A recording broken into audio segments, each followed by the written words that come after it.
that really were in the trenches early on. So before we get more specific questions, how did you get involved with film? Were there any other Pittsburgh filmmakers that kind of inspired you, or were you just kind of like playing around and seeing where it was going? Please have it turned on. Is it on? Okay. Yeah, okay, that's good. Well, for me, it was somewhat serendipity. I started college, I was almost 25. I did the service, I was out, I went to Edinburgh, and getting a degree in psychology. And I got a work study job at the campus TV station.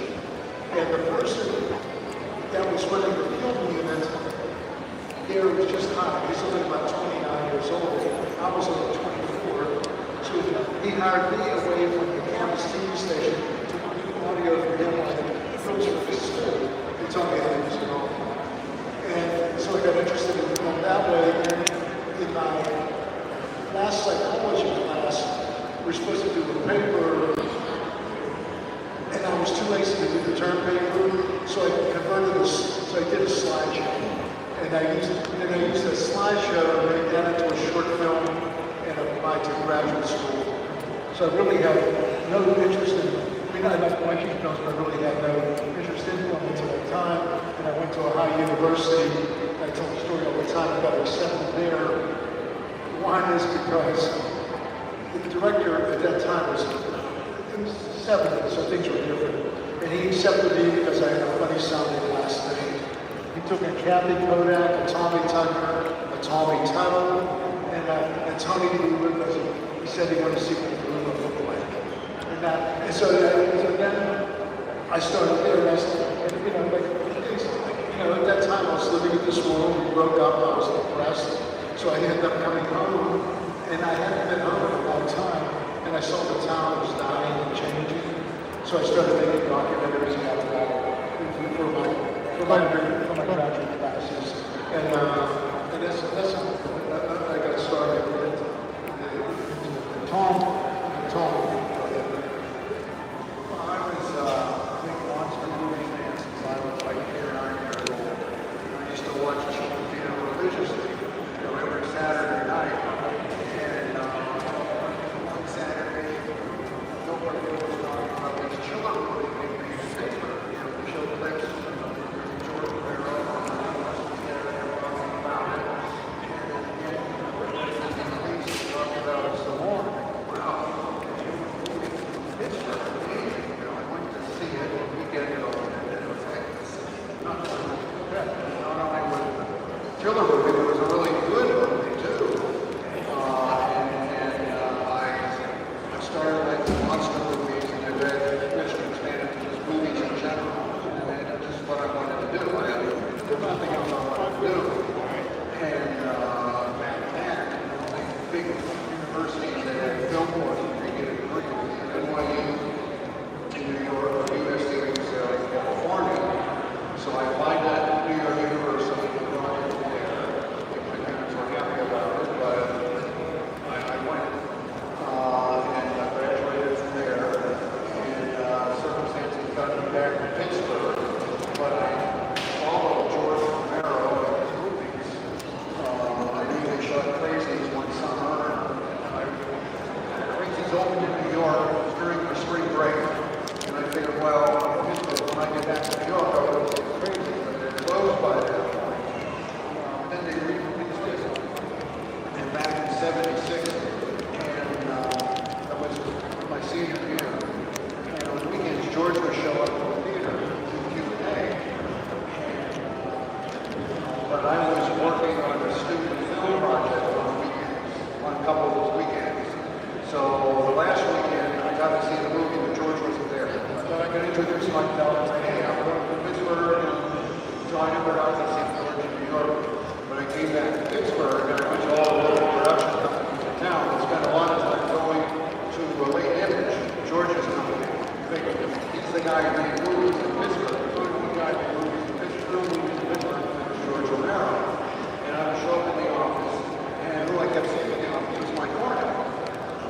And they were, at that time, they were going to do the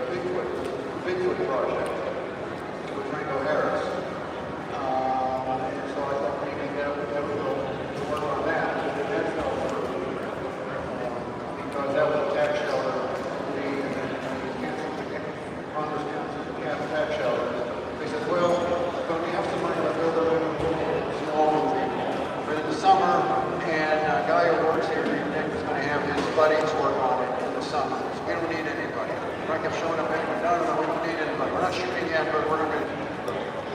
So summer came and went. Okay, so Jim, school's back and stuff. When they're still making a movie or something. So I was going to be walking toward the office. And I see George Romero ahead of me walking. So I started following, using my surveillance techniques I read from the Hardy Boys and Beck and walking into the office. So I walk on the walk, I had to get a time in the elevator, everything. I'm practicing my pitch. George is there, but I do the best. And I learned out how you're doing this movie, it's a budget, and if you feed me and pay for my dad, I work on it. That's how I taught my brain working on marketing. That's where, that's what Paul and I first put together as a partner. That my route to that was a little different. I was gradually making expensive about that. Three short films. And then what happened, my brother was following me about Dusty Nelson and John Harrison. He had started their own film production company. My brother originally was a music major at Carnegie Mellon. Then he went into grad school in film.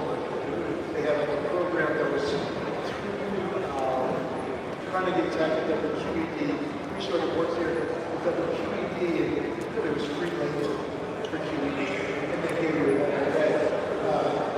So what happened was in 75 or 78, I dropped out of grad school for a year because George sold this tax shelter and a series called The Winners. Sports documentary series that he was doing, and they needed to get it done before 76. The tax shelter to go into effect.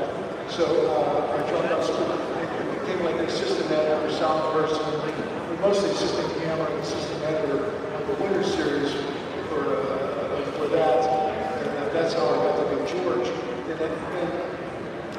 then that spring of 75, spring of 76, George got these projects that should insert Italian horror film in status, and also for Italian horror film status, and then also a PR film for Chapter College. And then Mike Warner got married, so he was on a honeymoon. Nick Nastandia, who was George's assistant in the office, he was playing frisbee for George when he was late. So George needed someone to crew, so then I ended up crewing for him. We got to be friends there, and I went back and finished up with schooling. And George was seeing my films on Planet, and he got interested in low budget, so he ended up shooting the Planet because he liked the setting, and ended up using my mother's house for most of the shooting, doing it. So that was sort of 76, and I think both Tom and I worked on a lot of that many films, worked on it. Then in 78, we worked on Dawn.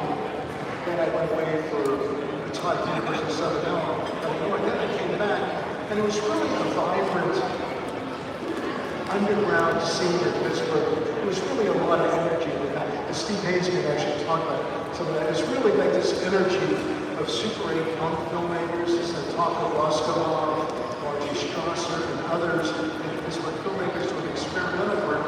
And that's where I ended up crossing between George doing these films and working on that, going back and forth. And if you look at Dawn, one of the amazing things about Dawn and the Dead are the people that's in it, the crews they had afterwards. They're like my brother running around being an editor, Michael Mann and others, and Tom, and the stuff like that. So it's really like a group of people that weren't the most expert crew people in the world, but we're probably the most creative crew that was ever together to work on one film. And let's go, then we just kind of keep doing documentaries. And after a while, I really couldn't work with George anymore because my skill level doing audio, I was okay as a film recordist. But as you start going down into Night Riders and other films, we on the wirelesses and on that work, so I did assistant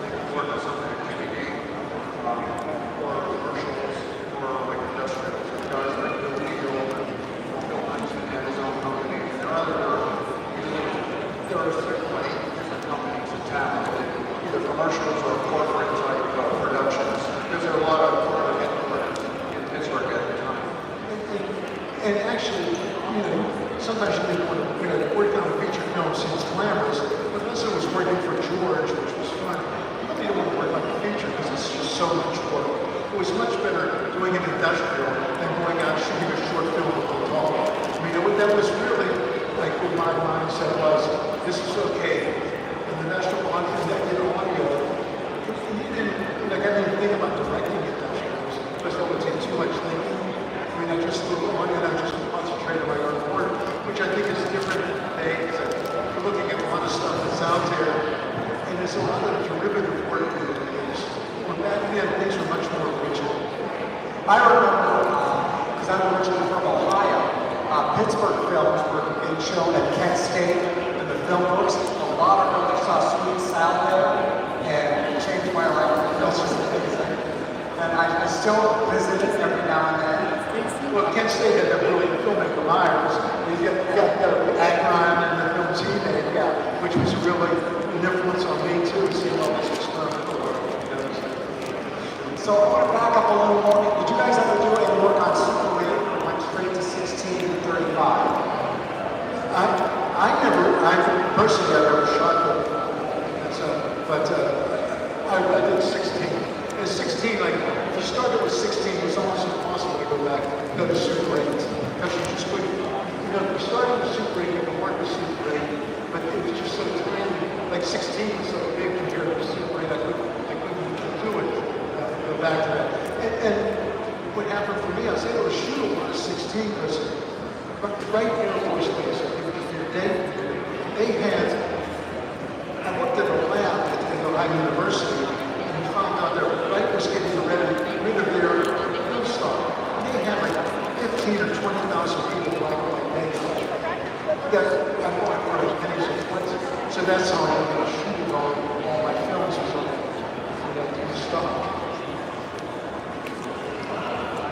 In NYU, our projects were 16 millimeter, but I also was able to, senior year, I was the teaching assistant for the professor who taught cinematography. So I would have to check out cameras when you show how to do things. So one of the things they did, it was an undergraduate course, but it was done at the graduate school. The graduate school had a 35 millimeter camera, and so I had taken the course the previous year, and then I was a teaching assistant to show how to thread the camera. So I knew how to work the 35 millimeter camera. Mark was 16 millimeter, and it was a small production, so it felt like a student production as far as the number of crew. The difference was everybody knew what they were doing, the equipment worked all the time. So I knew how to thread the 16 cameras. Don DeWitt was 35 millimeter.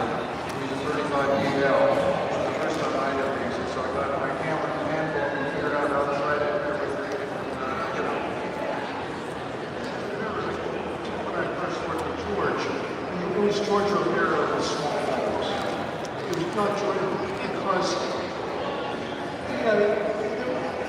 there's always been that snobbishness towards film, but also especially the genre of horror. And unless you were a film buff like Toma, with film studies and sort of understood the genre of what he was doing, you did that. At that time, people didn't really respect George as he is today, especially, like say, people QD with Masterpiece Theater or some of that really kind of shows. So, I mean, ones with George, because nobody else would work for George for the money we did. I remember after working on Martin, a couple of things for WQED, I had actual professional credits to put on my resume. So I was going around to the other production houses in town to make up my resume and say, oh look, I did a feature film with George Romero and one of the local productions. I think it was Phyllis Duncan. I remember he was a solo guy. So he's looking at it and saying, oh, is that guy still making movies? So among some of the local, other people who do commercials and productions like George did, he kind of went off and made features, but they were like, oh, he's still trying to make movies. And it might have the reputation that he would have somewhere. Because in New York City, when I was in college, there was a theater down the street showing Night of the Dead at midnight. So that, but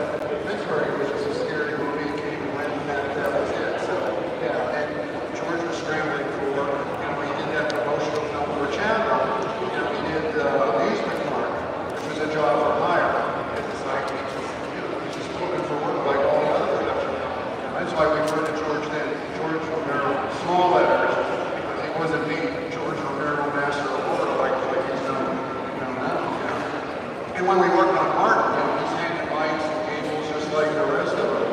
I mean, he knew how to do everything, but it's like, well, his dad, you know, he's cutting out the ropes to put in front of the lights and you know, all that other kind of stuff. He was just, you know, one of the crew, but he knew exactly what he wanted and why he needed to. So I gotta ask you about the Martin. The film to me is a favorite. I'm curious what the production schedule was like, how much was done filming, how long did the movie take, and what was it like when you seen it all completed? I do this talk, it's on, you can get it online, it's called The Vampire of the Rosary by George Romero. And it's a mock talk that I did, I talk about Martin. I mean, Martin was a tough schedule. You were putting 16, 18 hour days in. And I know, like, this one take I totally fell asleep. It was a critical take. It's where the woman in Martin just says, she's crying on the couch. She ends up telling Cuda, she ends up, and the guy that Cuda was her name in place, she ends up committing suicide, and she says that she's crying on the couch. It was just like a critical take. And then George says, Mike, how was that? Like, just break the camera. Tony, what about sound? And I fell asleep the whole take. I had no idea what the sound was like. I just looked down and I saw the recorder spinning, so I know I had to record. I had a great for sound doing it. I was like a nervous wreck until I told I was transferred to 16, but the hours were brutal. It was about six weeks or so. We started in September and going around the end of October. And we shot like about 2 weeks at your mother's house. And we shot other places. I remember the attack house. You know, the house where, you know, Martin goes into that. We went in there and we were going to shoot. And we were walking out the windows to make it look nice, even though it was daytime. But the windows were up real high and we couldn't go up and black it out. So George said, okay, well, let's go watch dailies. We'll come back at night when we'll finish shooting. So that was one of many long days of doing that sort of thing. Yeah, and for Martin too, some of it was like there's this the parade sequence where Martin goes out and watches the parade coming out. I mean, what happened? We were shooting the scene on my mother's porch, and when I was sitting, I said, George, I hear a band in the background. And none of us could hear it. He could hear it. It was the band. And they said, what band? I said, there's a band playing somewhere. So someone went down and looked, here's the band, like down there. So George said, let's go film the band. So they just had Martin following the band around. So if you look carefully, you can see me in the background with the far Left of the screen, yeah, for people you can see Tony, and Nick Michigan, and like stuff in the bar. Of course, sometimes the vendors, customers were in here, and they were interacting with us as we're making the film. So it has this real gritty feel to it. And it was a lot of it was, you know, guerrilla filmmaking. The Port Authority had a commuter train back in Pittsburgh. So we just got a lot of the film. There was really no commission.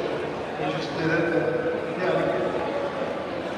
There were scenes of Martin walking downtown, like we're parking lot downtown, and then he's walking down Liberty Avenue, just what was then the sleazy part of Liberty Avenue. So it was George's car, and Mike and George are in the trunk. And the camera in the back, the trunk up, and I'm in the driver's seat, and they were telling me, Martin, John Edwards is walking, and they were telling me, slow down, speed up, because I was trying to match the pace of walking down the street. Yeah, and then near the train station, you know, that parking lot, and he just went there and said, go in here, and George said, how about this one? How about this? We can John Walker across. We just sort of did it. But, you know, no one noticed us at the time. When we came back, and everything, very loose. 16 open camera, really small crews, able to do it. Well, there wasn't that many crew people around. People didn't know what you were doing. By the time you noticed, we were gone anyway. But we were shooting at Braddock, and talking to most of the people in Braddock. We were shooting at the playground at night, and we didn't have a generator. We were just plugging electricals into the wall. We had all these extension cords. But it was too far from your mother's house. But even the people, yeah.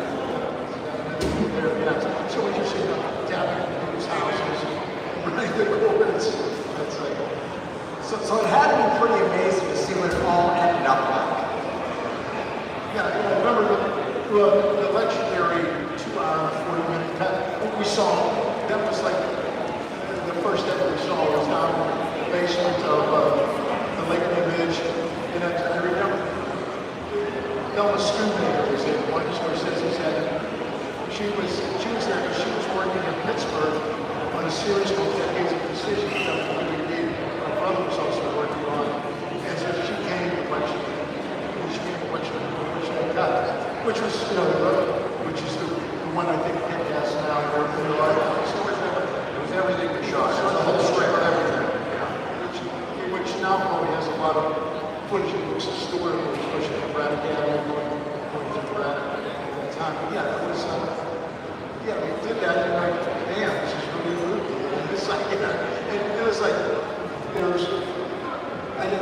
George would say stuff, okay, we're on the train's supposed to be moving, so just a person outside the movie would like about it, because it's 360. That's not how the hell is this going to look like a train moving. Look, that's some solid effects. You imagine it's damn, it looks like a train moving. But the poor guy that was doing it was like, we forgot about it. He was out there, we all go for lunch, like an hour later. He's still there. I still feel bad about that today. Yeah, but that was, so we did one, and then we just waited around until dawn came, and we did our industrials and other stuff. And sometimes, like, I have that thing, so, like, sometimes your life or your career is more defined by jobs you don't get than jobs you do get. Because I applied for a teaching job at Davis, and I didn't get it. I applied for some production job at Lee down the road, and I didn't get that. I mean, so I ended up working on Dawn of the Dead. My whole life would have been totally different if I got those jobs. I mean, I was really upset and depressed at the time, because you're trying to make your student loan payments and everything else. And it's like, I was doing my own work, but if anybody seen my films, at that time, they felt between doing art films and doing things for the Humanities Council. So I really wasn't getting any grants at first. And I didn't get my first grant until I taught Southern Illinois in Sweet South. I ended up getting grants after that. But I guess it was that period of time where I was sort of like, what am I going to do with my life type of thing? And your parents are on your back. You're not going to have a pension plan. What are you going to do? But I didn't get those jobs, which for me was really lucky. Because we got together for one night and we were inside the mall. Somewhere on the escalators, and we're waiting for zombies or for props or something like that. And that's when you declared, hey everybody, we're working on this last thing. Yeah, I had the time at that moment that this was going to be something really special. And it was, and once again, the people were sort of snobs. They look at films as, don't really look at film as film, or sort of looking as an adaptation of a novel, more in that sense of play. They really didn't quite understand what you were doing. But if you had that sense, you had that feeling that this is going to be something. And then there's still a struggle for us to make a living afterwards. And we're still doing industrials. I taught at the University of Southern Illinois for a year down in Carbondale. I brought my students here to see the premiere of Dawn. It was a midnight screening here. So what was the premiere like there? It had to be a madhouse. What was the premiere like? It had to be a madhouse. I drove 12 hours from Southern Illinois. I got here just in time as it was the premiere. It was for the cast and crew. The cast and crew. The Chatham Center, which no longer exists, the Chatham Center, was related by, and it was the longer version. Director of Of course, I look at the films. What's that dumbass motorcycle rider putting his arm on the blood pressure machine? I remember looking, we were waiting for something, and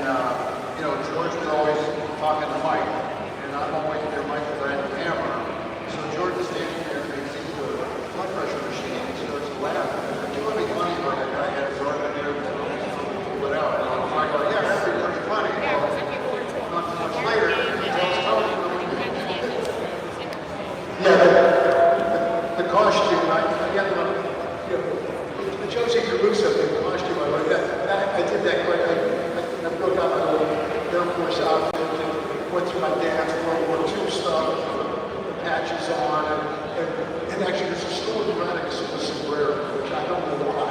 So I bought that sombrero because I know I was going to be shooting a gun, running around. So I just want to make sure I could see myself on camera. I had no idea the rubber she had thought of it at the time. But I was like, okay. Funny thing, George had to think of, but then actually thought actually thinking that the movie was more. He did that again. There used to be vegetation down here, and again we were waiting for class or something, and he said, "Unfortunately, it's green. It's like you could bury somebody in there." And later that became the burial for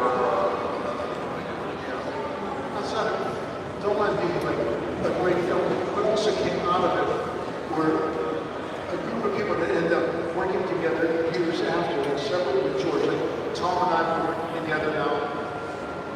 I don't know how many since Struggles and Steel. We got Tom and then Dan, which we listen, Tom. I'm having a hard time getting this. I was living at home. I was living next door to my parents, and it's 19. People didn't understand working in their house at that time. That if I was home, they didn't think I was working. I'm trying to edit, and I get phone calls. People just want to BS. And so Tom, and it was the first time we were together was when Struggles to Steel. I shot high 8. It was supposed to be a 15-minute film, and we did the high 8, and I cut together. I said, man, this is really cool stuff. I got together a 10-minute sample, and I raised about a sample. And Tom, and we had a combination of 16mm, high 8, 3/4, VH. So digital editing first came out. I had a system called Dubensky, which my hard drives were 9 gig hard drive was $2,500. So I had 2 9 gig hard drives, and the quality was sub VHS. Yeah, we have to take that. So we ended up doing that. So Tom and I are editing. We put together about a 2.5-hour rough cut. And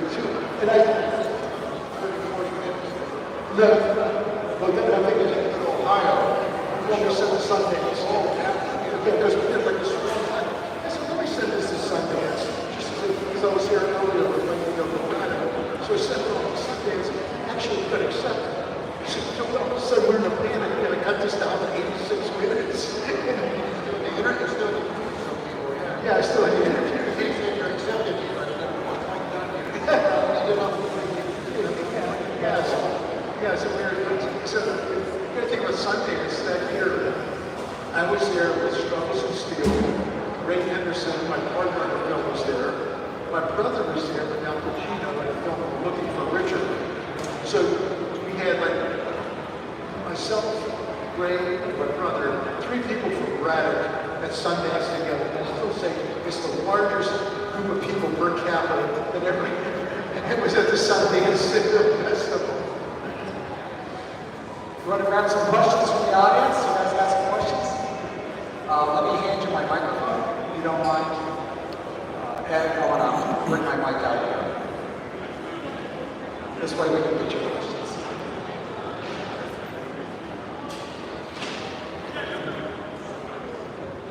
To ask about Light on Braddock and just sort of the process of creating it and how you kind of blended some of the documentary aspects of the film with, you know, the kind of like stuff that you were making up with Sal and everything like that.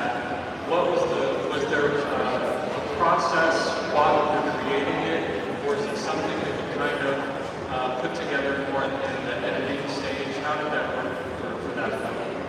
It was a combination. At that time, like documentaries really falling into a pattern of an interview with somebody. And it's usually, especially political documentaries, it was someone who was been in the union, then they got to a Pete Seeger song, then they got the archival footage, another interview, which was a great form, but they sort of did it. I thought, well, I can't do a film anything about craft at the time. But if I did that, it's just a derivative piece of work.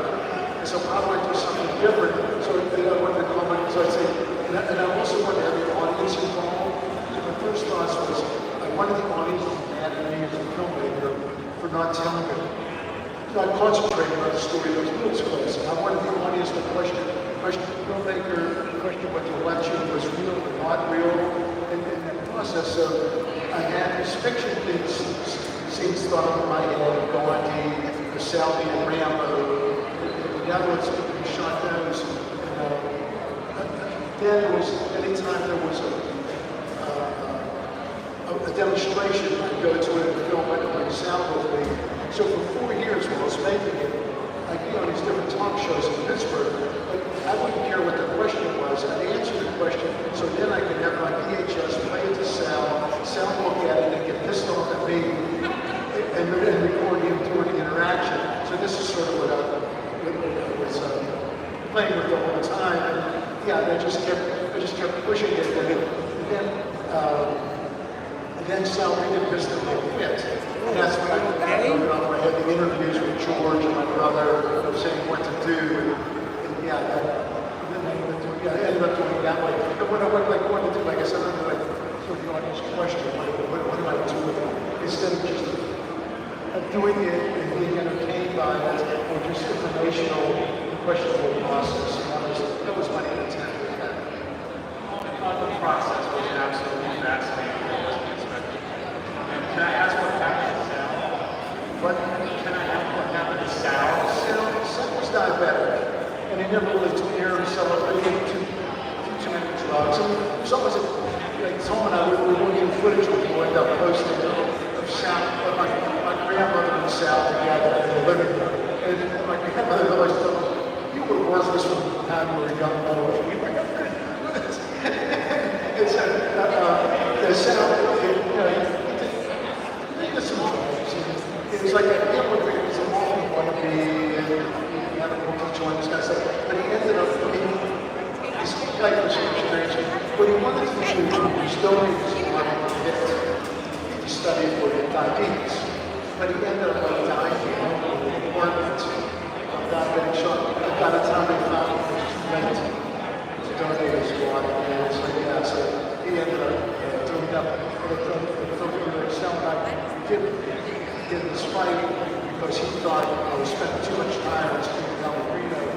One of the things I wanted to play with the film, who has power, who doesn't have power, because steel workers didn't have power with the company, South now they had the ultimate power was that they had to play with those relationships. And so it sounds like a good become friends again along the road.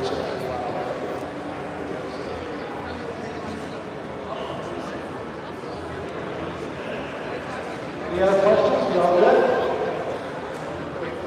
Well, thank you guys so much for doing this. It is such a pleasure. Cheers to you. Who showed them one of the films that were made in the 1600s. Stand up for a second. And it does a lot that shows a lot of the works of filmmakers who were producing in the 70s, 80s, and 90s in Pittsburgh, getting as copies of Prince from a Dozen. And he's like, Come Back Baby, which was made in 1968 by a student at Carnegie Mellon. Actually, when my brother was here, I'm going to go next Sunday, and it's playing down in Harris Theater. I'm going to go see that just take a look at it. So there were people that created this work at that time that might have been too much on the edge, or, it's like, there's so much luck involved in what you're doing at a certain time. If I had went to school after high school in 61, my life would have been totally different. I'd had this really boring education. It was like 68, you're not going to buy LSD. It's like, I don't know if I ever got a serious thought about it, but it was like, and just getting hooked up with film and film as political action, and protesting, and then coming back to this really vibrant casinos in Pittsburgh that comes out like George. Really get into it, and yeah, it just is. I think it's actually, I have not come back to Pittsburgh, and I am not walking down that street. I usually would go to the office on the other side of the street, but if I had to walk down that side of the street, but George happened to be coming back from the Colorado place, so I got in front of him.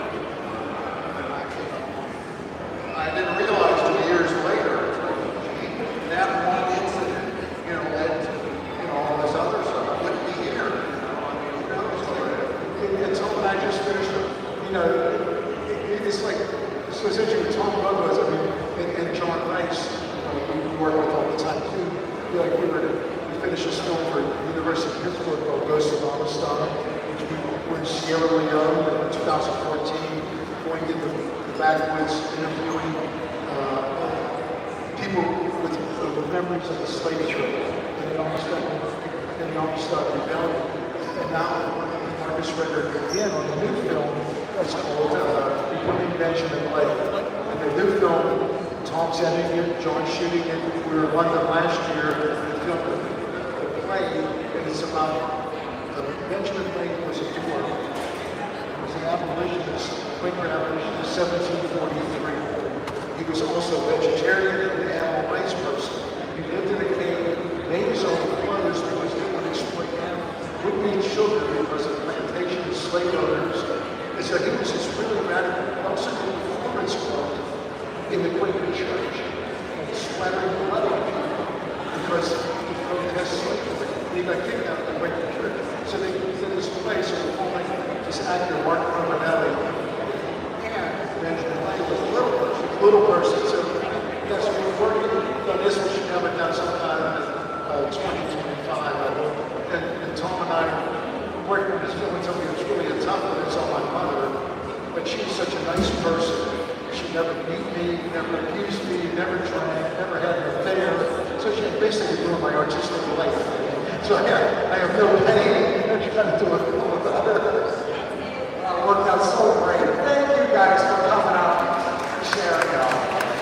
Thank you guys. Keep going.